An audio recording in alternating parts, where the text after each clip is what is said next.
Hey, what's up mga kaballers? Maligayang pagbabalik sa aking channel. Halina't pag-usapan natin ang balita patungkol sa bumabalik lakas na naman nga daw po mga kaballers ang Denver Nuggets. At ang balita naman patungkol sa lumabas na trade sa kupunan ng Miami Heat at ng Golden State Warriors. Tara na't pag-usapan natin yan dito sa Basketball Hot Shots.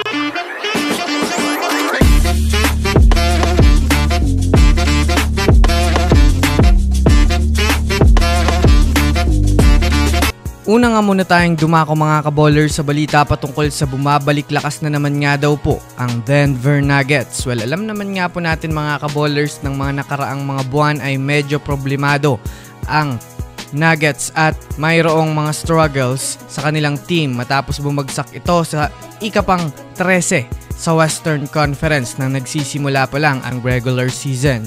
Naging usap-usapan pa nga po mga kaballers na mukhang magbubuwag na nga ang Big 5 ng Nuggets dahil na rin naman sa nahihirapan na nga sila. Ngunit nang gawin nga pong starting guard si Westbrook ay doon na nga po nagsimula muli mga kaballers ang kanilang winning momentum at makabawi sa mga talo. Kahapon nga po mga kaballers ay nagawa nga nilang matambakan ang kupunan ng Atlanta Hawks sa score na 139-120 na alam nga nating isa nga rin ang Atlanta Hawks ngayon sa mga contender ngayon sa Eastern Conference. Well, marami nga pong mga analyst mga kaballers ang nagsasabi na mukhang bumabalik na nga daw ang dating lakas ng Nuggets dahil na rin naman sa nakagawa nga sila ng 7 panalo sa huling 10 laro. Na yan naman nga po mga kaballers ang naging rason kung bakit umakyat na nga sila ulit sa ika-4 na spot sa Western Conference standings.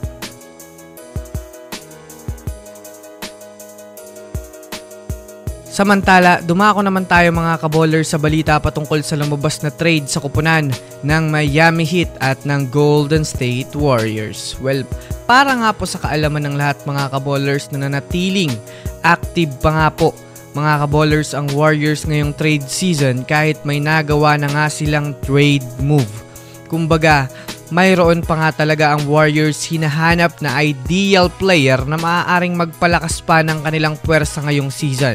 Kaya naman matapos nga po ang balita na lumabas kaninang umaga sa pag-request ng trade ni Jimmy Butler sa Miami Heat ay may agaran nga pong mock trade ang lumabas ngayon sa Warriors at sa Heat.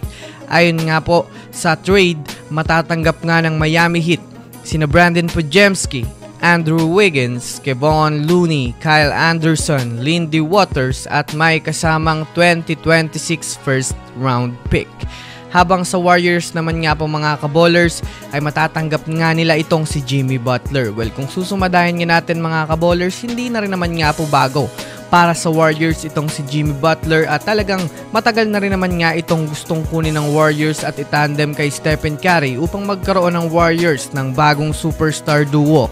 Kaya naman abang-abang tayo mga kaballers sa mga susunod na update patungkol dito. So yun lamang mga kaballers, yun lang naman ang pag-uusapan natin ngayon. Pindutin na ang subscribe and hit nyo na rin ang notification bell para sa mga susunod na update sa mundo ng basketball. Again, this is Basketball Hot Shots. Thanks for watching.